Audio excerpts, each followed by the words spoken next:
হযরতে আবু বকর রাদিয়াল্লাহু তাআলা আনহু রাস্তা দিয়ে যাচ্ছেন, বেলাল রাদিয়াল্লাহু তাআলা আনহুকে এত কষ্ট দিতেছে।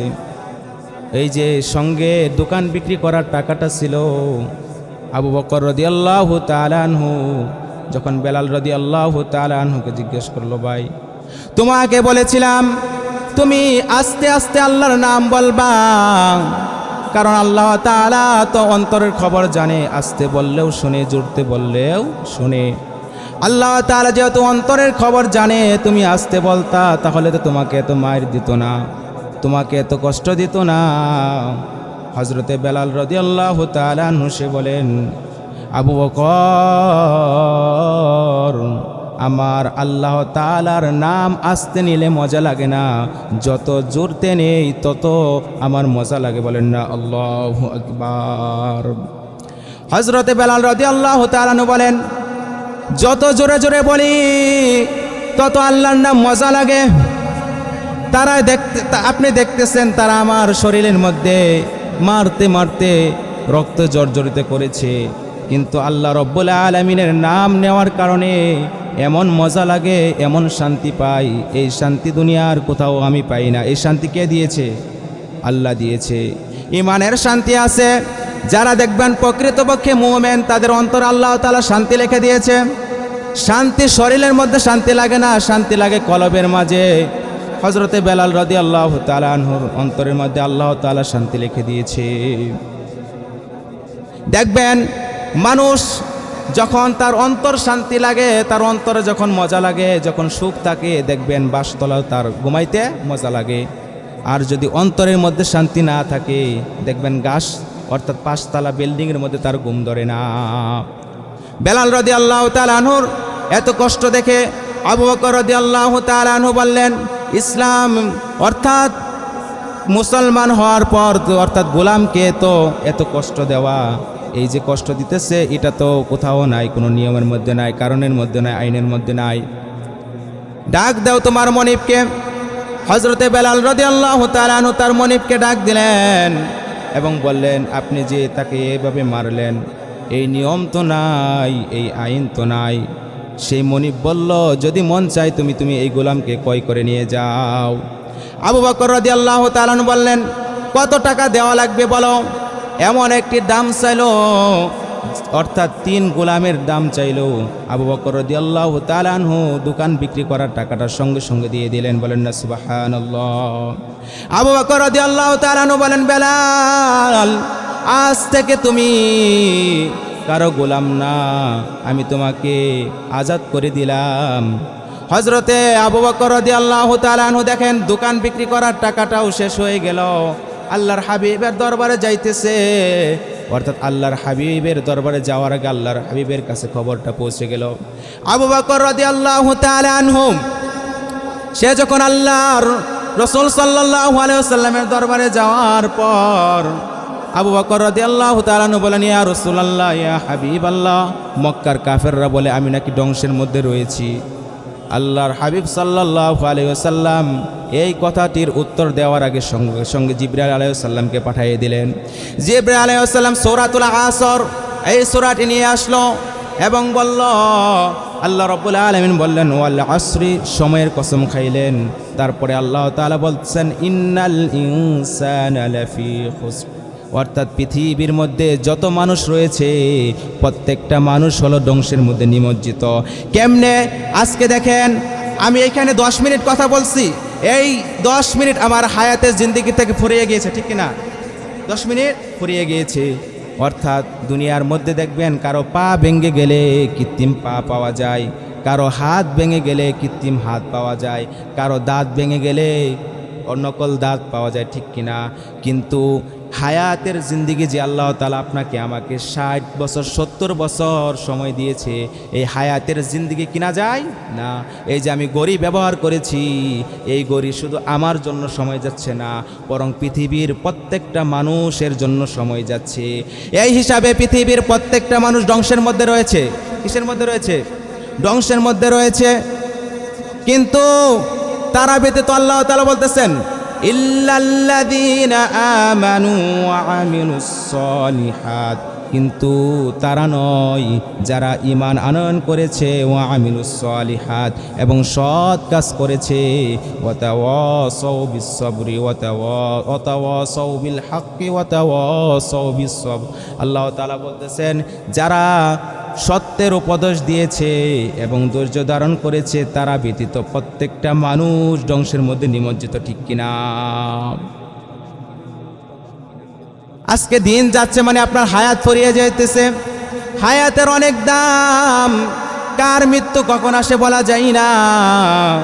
এজন্য আল্লাহ রাব্বুল আলামিন বলেন তোমরা এই সময়টার কসম খাইলাম, এর মানে হইল তোমরা সময়টাকে কাজে লাগাইবা। কসম খাইতেছেন আল্লাহ রাব্বুল আলামিন, এখানে সময়ের কসম খাইছেন, কালের কসম খাইছেন। ইমাম শাফি রহমতুল্লাহি আলাইহি বলেন আল্লাহ রাব্বুল আলামিন যদি সমস্ত কোরআনে পাকের মধ্যে যত সূরা রয়েছে যদি নাজিল না করত, শুধুমাত্র যদি সূরাতুল আসর যদি আল্লাহর হাবিব আমাদের জন্য এই উম্মতের জন্য যদি দিয়ে যাইতেন, উম্মতে মুহাম্মাদি যদি সূরা আসরের উপর যদি আমল করত, তাদের জন্য জান্নাতে যাওয়া সহজ হয়ে যাইত। বলেন না সুবহানাল্লাহ। এমন একটি দামি সূরা আপনাদের সামনে পাঠ করেছি, এমন একটি দামি সূরা পাঠ করেছি। আল্লাহ রাব্বুল আলামিন বলতেছেন ওয়াল আসরি, এখানে সময়ের কসম খাইতেছেন। আমরা মানুষ, আমাদের একটা স্বভাব হইল আমরা যদি কসম খাই, যদি বলি আল্লাহর কসম আমি এই কাজ করি নাই, তাহলে মানুষ দেখবেন এই কথাটা আগে বিশ্বাস করে, আগে কবুল করে, ঠিক কিনা? এটা হলো আমাদের মানুষের স্বভাব, মানুষের চরিত্র হইল যদি কসম খেয়ে যদি কথা বলে তাহলে সেই কথাটা আগে কবুল করে, ঠিক কিনা? আল্লাহ রাব্বুল আলামিন মানুষের কথা অর্থাৎ মানুষের অন্তরের কথা জানেন। কেন কসম খাইছেন আল্লাহ তাআলা? এখানে সময়ের কসম খাইছেন। কোরআনে মাঝে আল্লাহ তাআলা কোথাও আসমানের কসম খাইছেন, আবারও কোথাও জমিনের কসম খাইছেন, আবারও কোথাও পাহাড়ের কসম খাইছেন। কেন খাইছেন? এই কথাটা যেন সময়টাকে মানুষ গুরুত্ব দেয়, সেই জন্য আল্লাহ তাআলা কসম খাইছেন। আল্লাহ তাআলা কসম খাইলে আল্লাহর কথা যত দাম, কসম না খাইলে এর থেকে বেশি দাম। আমরা প্রত্যেকে মোবাইলের মধ্যে দেখেছি কয়েকদিন আগে বাউল না ফাউল শিল্পী আবুল সরকার আল্লাহর নামে কটূক্তি করেছে, ঠিক কিনা? সে বলেছে, এমন কথা বলেছে আল্লাহর কথার নাকি আগামতা নাই। বলেন নাউজুবিল্লাহ। এমন কথা বলেছে, অথচ আল্লাহ তাআলা বলতেছে ওমান আসদাকু মিনাল্লাহি কিলা। আল্লাহ নিজেই বলতেছে আল্লাহর কথার থেকে অধিক সত্যবাদী কার কথা হতে পারে? এই যে বাউল সরকার আবুল না ফাউল, এই ফালতু যে আল্লাহর নামে কটূক্তি করেছে, এই ফালতুকে তাকে তো গ্রেপ্তার করা হয়েছে। শুধু গ্রেপ্তার করলে চলবে না, বরং তাকে আইনের আওতায় ফাঁসি দেওয়া চাই, ঠিক কিনা? আল্লাহকে নিয়ে কটূক্তি করেছে, কেন নাকি আল্লাহর কথা নাকি আগামাতা নেই, এবং কোরআনকে নিয়েও সে অপমান করেছে। কি বলেছে কোরআনে? আল্লাহ তাআলা নাকি সূরা নাসের মধ্যে বলে নাচতে বলছে। বলেন নাউজুবিল্লাহ। এই বাউল ফাউলকে এই বাংলার জমিন থেকে তাদেরকে বহিষ্কার করা দরকার এবং তাদেরকে কাফের ঘোষণা করা দরকার, তাদেরকে কাফের ঘোষণা করা দরকার। এই বাউল ফাউল তাদেরকে আল্লাহ রাব্বুল আলামিন এখানে কসম খাইতেছেন ওয়াল আসরের, সময়ের কসম খাইছেন। কেন? মানুষ যেন সময়টাকে কাজে লাগায়। এই সূরাটা নাজিল হয়েছে একজন ব্যবসায়ীকে লক্ষ্য করে। মক্কার একজন ব্যবসায়ী হলেন সব থেকে বড় ব্যবসায়ী হযরতে আবু বকর রাদিয়াল্লাহু তাআলা আনহু।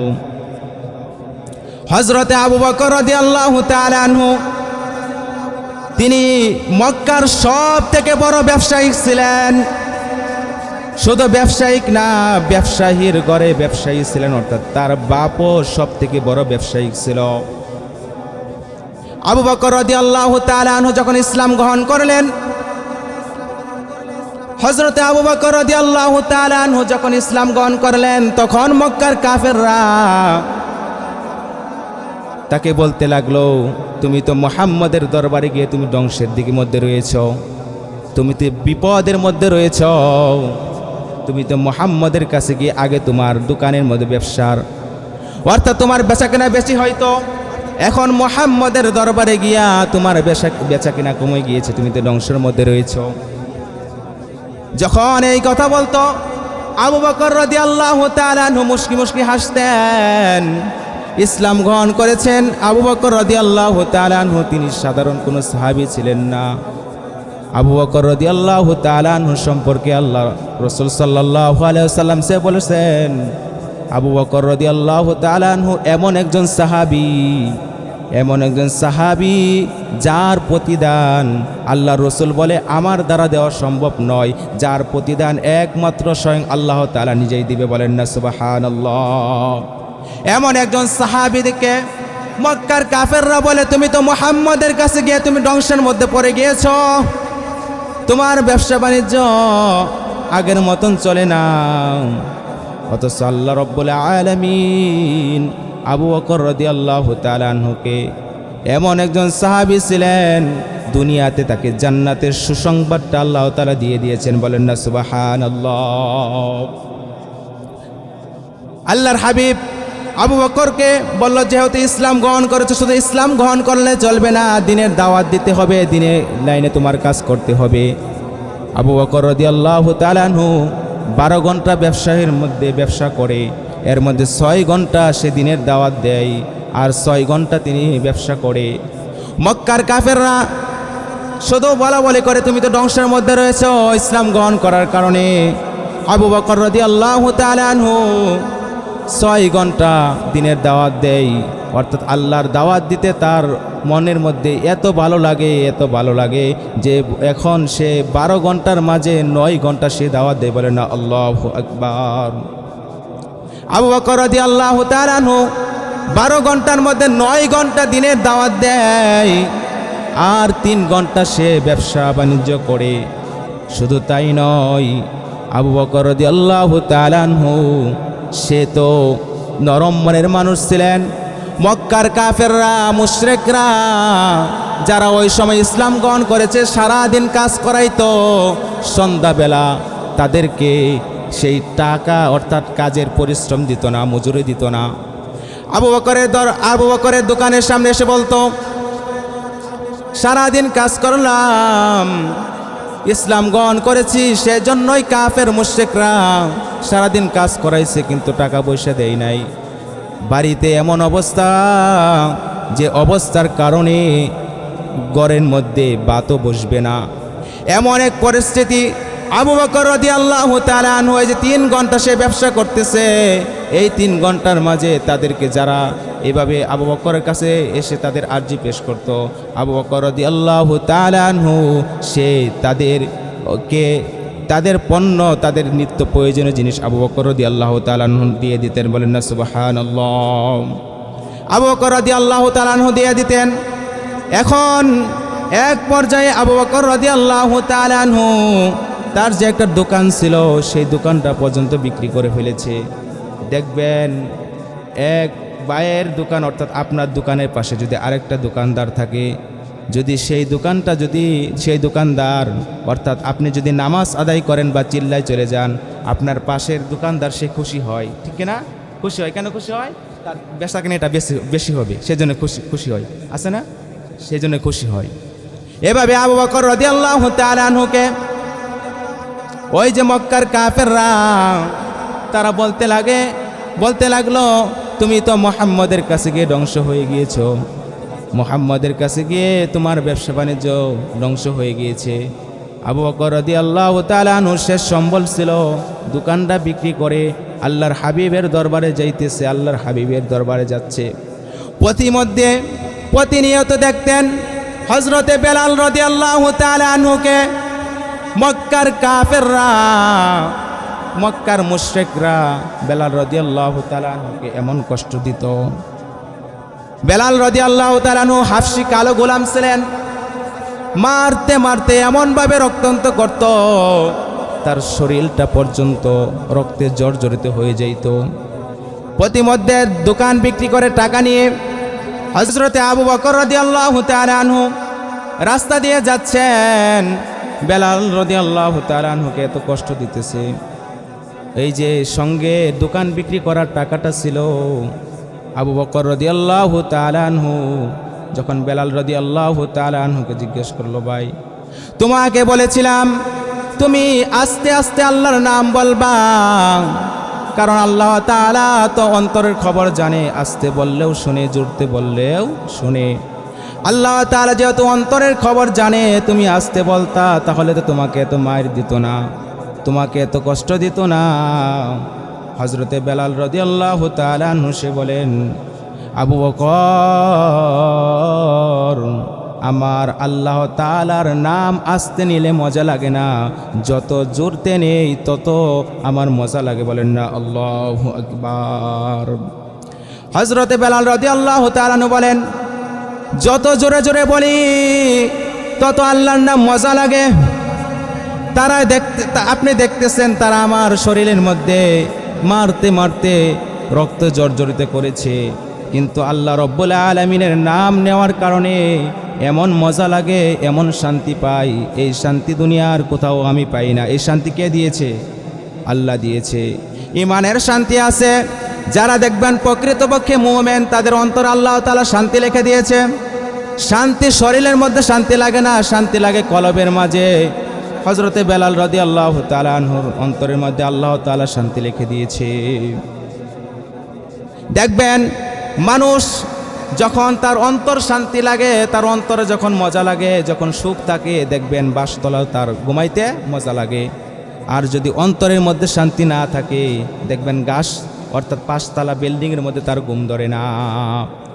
বেলাল রাদিয়াল্লাহু তাআলা আনহুর এত কষ্ট দেখে আবু বকর রাদিয়াল্লাহু তাআলা আনহু বললেন, ইসলাম অর্থাৎ মুসলমান হওয়ার পর অর্থাৎ গোলামকে তো এত কষ্ট দেওয়া, এই যে কষ্ট দিতেছে এটা তো কোথাও নাই, কোনো নিয়মের মধ্যে নাই, কারণের মধ্যে নাই, আইনের মধ্যে নাই। ডাক দাও তোমার মনিবকে।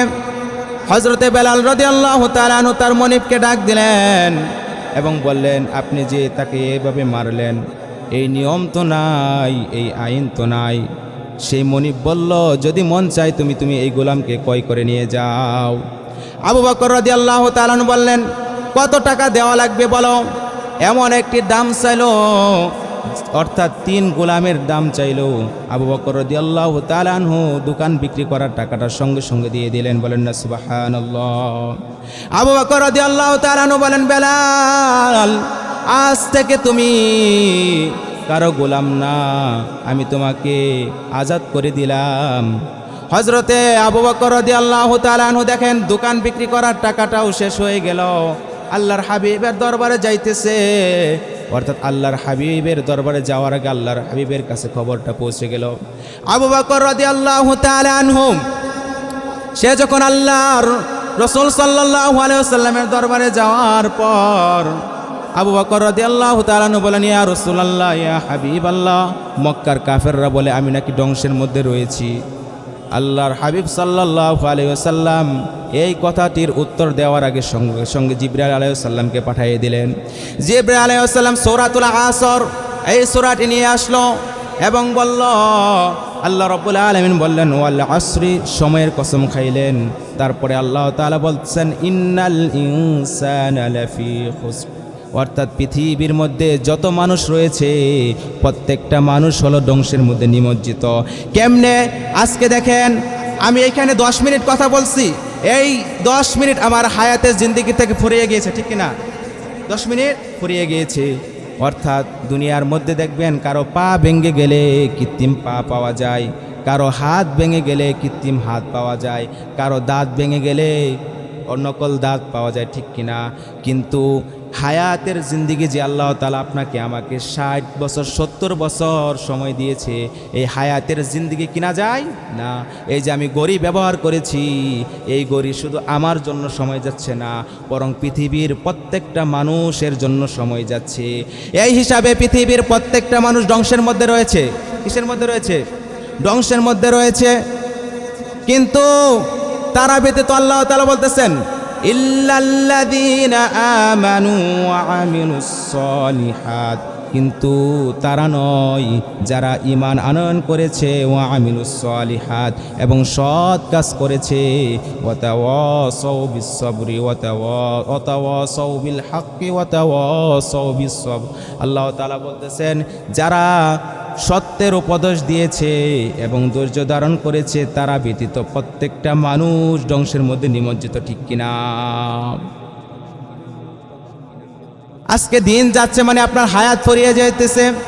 হায়াতের অনেক দাম, কার মৃত্যু কখন আসে বলা যায় না। এজন্য আল্লাহ রাব্বুল আলামিন বলেন তোমরা এই সময়টার কসম খাইলাম, এর মানে হইল তোমরা সময়টাকে কাজে লাগাইবা। আল্লাহর হাবিব বলেন ইগতানিম খামসান ক্বাবলা খামসিন, 5 জিনিস চলে যাওয়ার আগে 5 জিনিসের কদর করবা। কি? 5 জিনিস চলে যাওয়ার আগে 5 জিনিসের কদর করবা। শাবাবাকা ক্বাবলা হারামিকা, তোমার যৌবনকাল ফুরিয়ে যাওয়ার আগে, বৃদ্ধকাল আসার আগে তুমি তোমার যৌবনকালটাকে কাজে লাগাইবা, হেলাই দোলাই কাজে কাটাইয়া দিবা না। আজকে দেখেন আমাদের মাঝে দেখবেন যৌবনকালে যে কাজটা করতে পারছেন বৃদ্ধকালে সেই কাজটা করা যায় না। এই জন্যই যৌবনকালের অনেক দাম। কেউ যদি যৌবনকালটাকে কাজে লাগাইতে পারে তার জন্য আখিরাতের রাস্তা সহজ হয়ে যায়। বলেন না সুবহানাল্লাহ। শাবাবাকা ক্বাবলা হারামিকা ওয়া সিহহাতাকা ক্বাবলা সুকমিকা, তুমি অসুস্থতা হওয়ার আগে তুমি সুস্থতাটাকে কাজে লাগাইবা। সুস্থতার অনেক বড় নিয়ামত। আজকে দেখেন যারা হাসপাতালে শুয়ে রয়েছে তাকে বলবেন শরীরটা কেমন, সে বলবে না না না ভাই, সুস্থতার অনেক বড় নিয়ামত, সে জানে কেমন। তারপরে বলতেছেন ওয়া গিনাকা ক্বাবলা ফাকরিকা, তুমি গরিব হওয়ার আগে, অর্থাৎ যখন ধনী থাকবা, তুমি গরিব হওয়ার আগে তুমি তোমার ধন সম্পদটাকে কাজে লাগাইবা। আমাদের মাঝে দেখা যায় যখন টাকা থাকে তখন আমরা উড়াই, হেলাই দোলাই নষ্ট করি, মদের আড্ডায় নষ্ট করে, জোয়ার আড্ডায় নষ্ট করে, ঠিক কিনা? এজন্য বলতেছেন যখন তোমার ধন সম্পদ থাকে তুমি তোমার ধন সম্পদটাকে কাজে লাগাইবা। এটা যদি লাগাইতে পারো তোমার জন্য আখিরাতের রাস্তা সহজ হয়ে যাবে। তারপরে আল্লাহর হাবিব বলতেছেন ওয়াফারগা ক্বাবলা সুগমিকা, তুমি যখন অবসর সময় পাইবা তখন তুমি তোমার অবসর সময়টাকে কাজে লাগাইবা। শেষ বলতেছেন 5 নাম্বার হলো ওয়া হায়াতিকা ক্বাবলা মাউতিকা, তোমার মৃত্যু আসার আগে তুমি তোমার হায়াতটাকে কাজে লাগাইবা। আল্লাহর হাবিব সাল্লাল্লাহু আলাইহি ওয়াসাল্লাম বলতেছেন, আল্লাহর হাবিব সাল্লাল্লাহু আলাইহি ওয়াসাল্লাম বলতেছেন কেউ যদি দিনের মধ্যে 40 বার কমপক্ষে মৃত্যুর কথা স্মরণ করে, আল্লাহর রাসূল বলেন তার মৃত্যু ঈমানের সহিত হবে। বলেন না সুবহানাল্লাহ। এজন্য সময় নষ্ট করব না, ইবাদতের মধ্যে কাটাইব। আজকে যদি ইবাদতের মধ্যে সময়টাকে কাজে লাগাইতে পারি আল্লাহ রাব্বুল আলামিন আখিরাতের রাস্তা সহজ করে দেব। আমরা কি করি? ইবাদতের মধ্যে কাটাই না। অথচ আব্দুল্লাহ ইবনে মুবারক রহমতুল্লাহি আলাইহি তার জিন্দেগির মধ্যে পাওয়া যায়। আব্দুল্লাহ ইবনে মুবারক রহমতুল্লাহি আলাইহি তিনি বলেন আমি মাঝে মাঝে আল্লাহ তাআলার সাথে কথা বলি, আবার মাঝে মাঝে রাসূল সাল্লাল্লাহু আলাইহি ওয়াসাল্লামের সাথে কথা বলি। ওনার ছাত্ররা তাকে প্রশ্ন করলো কিভাবে সম্ভব আপনি আল্লাহর সাথে কথা বলেন, কিভাবে সম্ভব আবার আপনি রাসূলের সাথে কথা বলেন? আব্দুল্লাহ ইবনে মুবারক রহমতুল্লাহি আলাইহি বলেন যখন আমার মন চাই মাওলার সাথে কথা বলতে তখন আমি সঙ্গে সঙ্গে নামাজে দাঁড়িয়ে যাই। যখন আমি তেলাওয়াত করি আলহামদুলিল্লাহি রাব্বিল আলামিন আর রহমানির রহিম মালিক ইয়াউমিদ্দিন, তখন আমি প্রত্যেকটা আয়াত পড়ি আর মনে হয় আমি আমার রব্বে কাবার সাথে কথা বলতেছি। বলেন না সুবহানাল্লাহ। আবার যখন রাসূলের সাথে কথা বলতে মন চায় তখন রাসূলের হাদিসগুলি পাঠ করি, হাদিসগুলো পড়ি, তখন আমার মনে হয় আমি রাসূলুল্লাহ সাল্লাল্লাহু আলাইহি ওয়াসাল্লামের সাথে কথা বলতেছি। অথচ আপনি আমি আজকে নামাজ পড়ি না, রোজাগুলো রাখি না, যাদের ওপর হজ ফরজ সে হজ আদায় করি না, যাকাত আদায় করি না, গুনার মধ্যে রয়েছি। অথচ আল্লাহ রাব্বুল আলামিন আপনাকে আমাকে এই দুনিয়াতে প্রেরণ করেছেন কিসের জন্য? আল্লাহর গোলামি করার জন্য। আমরা কিসের গোলামি করি? বরং আমরা আল্লাহর গোলামি করি না, আমরা পেটের গোলামি করি, ঠিক কিনা? হারাম হোক আর হালাল হোক এগুলো আমরা দেখি না, পেটের গোলামি করতেছি। অথচ আল্লাহ রাব্বুল আলামিন বলেন তুমি আমার হয়ে যাও, আমি আল্লাহ স্বয়ং তোমার হয়ে যাব। বলেন না সুবহানাল্লাহ। আল্লাহর ইবাদত করা, আল্লাহর হুকুমগুলো মানা, সময়টাকে কাজে লাগানো। এই সময়ের অনেক দাম ভাই। এই যে আমি কতক্ষণ যাবৎ কথা বলতেছি, ধরেন আমার হায়াত থেকে আমার এই সময়গুলো প্রতিটা সেকেন্ড চলে যাচ্ছে। এই সময় আর আসবে না, এই সময় আর আসবে না, এই সময় আর আসবে না। আপনি সময়টাকে কোথায় ব্যয় করতেছেন? এখনও সময় আছে, নামাজগুলো আদায় করেন, রসুলের সুন্নাহ তরিকায় চলেন। অথচ আপনার আমার যেসব আমল নামা, এটা দিয়ে জান্নাতে যাব কিনা সন্দেহ। অথচ আবু বকর রাদিয়াল্লাহু তাআলা আনহু আর অন্যান্য সাহাবী রাদিয়াল্লাহু তাআলা আনহু তারা জান্নাতের সার্টিফিকেট দুনিয়াতে পাওয়ার পরেও তারা জাহান্নামের ভয়ে কাঁদছে। একটা ঘটনা শোনাই, হযরত আবু বকর রাদিয়াল্লাহু তাআলা আনহুর ঘটনা শোনাই। হযরত আবু বকর রাদিয়াল্লাহু তাআলা আনহু দুনিয়াতে সে জান্নাতের টিকিট পাইছে, তাও জাহান্নামের ভয়ে সে কান্না করে। আবু বকরের নেকি কম ছিল না, ওমরের নেকি কম ছিল না, আলী রাদিয়াল্লাহু তাআলা আনহুর নেকি কম ছিল না, উসমান রাদিয়াল্লাহু তাআলা আনহুর নেকি কম ছিল না। তাও কেন তারা জাহান্নামের ভয়ে কান্না করেছে? কেন কান্না করেছে? তাও তারা কেন আল্লাহকে ভয় করেছে? আজকে আপনার আমার মাঝে আল্লাহর ভয় নাই, সময়টাকে নষ্ট করি, সময়টাকে কাজে লাগাই না। হযরতে আবু বকর রাদিয়াল্লাহু তাআলা আনহু, তার সম্পর্কে আল্লাহর হাবিব সাল্লাল্লাহু আলাইহি ওয়াসাল্লাম বলেন, আমার উম্মতের মাঝে এমন একজন সাহাবী রয়েছে যে সাহাবীর নেকিগুলো গুণে শেষ করা যাবে না। আম্মা জান আয়েশা সিদ্দিকা রাদিয়াল্লাহু তাআলা আনহার সাথে রাত্রিবেলা রাসূল আরবি সাল্লাল্লাহু আলাইহি ওয়াসাল্লাম বলেন, আমার উম্মতের মাঝে এমন একজন সাহাবী আছে যার নেকিগুলো গুণে শেষ করা যাবে না। আম্মা জান আয়েশা সিদ্দিকা রাদিয়াল্লাহু তাআলা আনহাকে বলতেছেন, এই যে দেখো আকাশের মধ্যে তারা দেখে যাচ্ছে, এই তারাগুলোকে তুমি গুনতে পারবা? আম্মা জান আয়েশা সিদ্দিকা রাদিয়াল্লাহু তাআলা আনহা তিনি বলেন, না, আমার পক্ষে গোনা অসম্ভব। আল্লাহর হাবিব বলেন, আমার উম্মতের মাঝে এমন একজন সাহাবী রয়েছে যার নেকিগুলো গুণে শেষ করা যাবে না। বলেন না আল্লাহু আকবার। আল্লাহর হাবিব সাল্লাল্লাহু আলাইহি ওয়াসাল্লাম আম্মা জান আয়েশা সিদ্দিকা রাদিয়াল্লাহু তাআলা আনহা বললেন, বলো সেই সাহাবী কে হতে পারে? আম্মা জান আয়েশা সিদ্দিকা রাদিয়াল্লাহু তাআলা আনহা সে ভাবলেন হয়তোবা আমার বাবা আবু বকরের নাম বলবে, কিন্তু আল্লাহর হাবিব সাল্লাল্লাহু আলাইহি ওয়াসাল্লামকে আম্মা জান আয়েশা সিদ্দিকা রাদিয়াল্লাহু তাআলা আনহা বললেন, ইয়া রাসূলুল্লাহ, ইয়া হাবিবাল্লাহ, আপনি স্বয়ং বলে দিন সেই সাহাবী কি হতে পারে?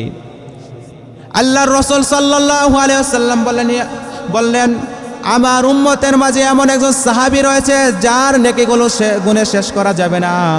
আকাশের তারাগুলো যেভাবে গোনা যায় না, ঠিক তেমনিভাবে তার নেকিগুলো গুণে শেষ করা যাবে না। তিনি হলেন হযরতে উমর রাদিয়াল্লাহু তাআলা আনহু। বলেন না সুবহানাল্লাহ। এই কথা শোনার পর আম্মা জান আয়েশা সিদ্দিকা রাদিয়াল্লাহু তাআলা আনহার মুখ মলিন হয়ে গেলেন, মুখটা মলিন হয়ে গেলেন। সে ভাবলো হয়তোবা তার বাবার নাম বলবে, কিন্তু আল্লাহর রাসূল সাল্লাল্লাহু আলাইহি ওয়াসাল্লাম সেটা বলে নাই। আল্লাহর হাবিব সাল্লাল্লাহু আলাইহি ওয়াসাল্লামের বুঝতে বাকি রইল না। আল্লাহ রাসূল সাল্লাল্লাহু আলাইহি ওয়াসাল্লাম বলেন, পৃথিবীর মধ্যে যত উম্মত রয়েছে প্রত্যেকের নেকি যদি এক পাল্লায় রাখা হয়, এবং উমরের নেকি যদি এক পাল্লায় রাখা হয়, অপর পাল্লায় যদি আবু বকরের নেকি রাখা হয়, অর্থাৎ আবু বকরের একটি মাত্র হিজরতের রাত্রির নেকি যদি রাখা হয়, আবু বকরের নেকি সব থেকে বেশি ভারী হয়ে যাবে। বলেন না সুবহানাল্লাহ। তাও আবু বকর রাদিয়াল্লাহু তাআলা আনহু আল্লাহ রাসূল সাল্লাল্লাহু আলাইহি ওয়াসাল্লামের কাছ থেকে জীবনের সরে নাই। জীবনের শেষ নিঃশ্বাস পর্যন্ত রাসূল সাল্লাল্লাহু আলাইহি ওয়াসাল্লাম দুনিয়ার থেকে চলে যাওয়ার পর পর্যন্ত আল্লাহ রাসূল সাল্লাল্লাহু আলাইহি ওয়াসাল্লামের দরবারে পড়ে রয়েছে। কেন? তারা সুন্নতকে ভালোবেসেছে। আজকে আপনার আমার মাঝে রাসূলের সুন্নাত নাই, রাসূলের মহব্বত নাই, অথচ আমরা নিজেদেরকে আশিকে রাসূল দাবি করি। অথচ আল্লাহর হাবিব সাল্লাল্লাহু আলাইহি ওয়াসাল্লাম হাদিসের মধ্যে বলতেছেন, মান আহাব্বা সুন্নতি ফাকাদ আহাব্বানি ওয়া মান আহাব্বানি কানা মাই ফিল জান্নাহ। আল্লাহর হাবিব বলতেছেন, যে আমার সুন্নতকে ভালোবাসলো সে আমাকে ভালোবাসলো, আর যে আমাকে ভালোবাসলো তার জান্নাতটা আমার সঙ্গে হবে, বলেন না সুবহানাল্লাহ। দুনিয়ার মধ্যে কেউ থাকবে না, এই দুনিয়ার মায়া ত্যাগ করে প্রত্যেকের চলে যাইতে হবে। ডানে বামে তাকায় দেখেন, গত বছর আপনার ভাই ছিল, আপনার বন্ধু বান্ধব ছিল, আপনার বাবা ছিল, কিন্তু এই বছর নাই। দুনিয়ার মধ্যে কে কার আগে চলে যায় সেটা বলা যায় না। এই জন্য যে আমি সূরা আসর তেলাওয়াত করলাম, আসরের শুরুতে আল্লাহ তাআলা সময়ের কসম খাইছেন। এই সময়টাকে যদি কাজে লাগাইতে পারি, আপনার দুনিয়ার জিন্দিগি তো সুন্দর হবে, আখিরাতের জিন্দিগিটাও আরও সুন্দর হয়ে যাবে, বলেন না সুবহানাল্লাহ। আজ থেকে এইখান থেকে তওবা করে যাই, নামাজ আদায় করব তো, আজ থেকে তওবা করে যাই, নামাজ আদায় করব।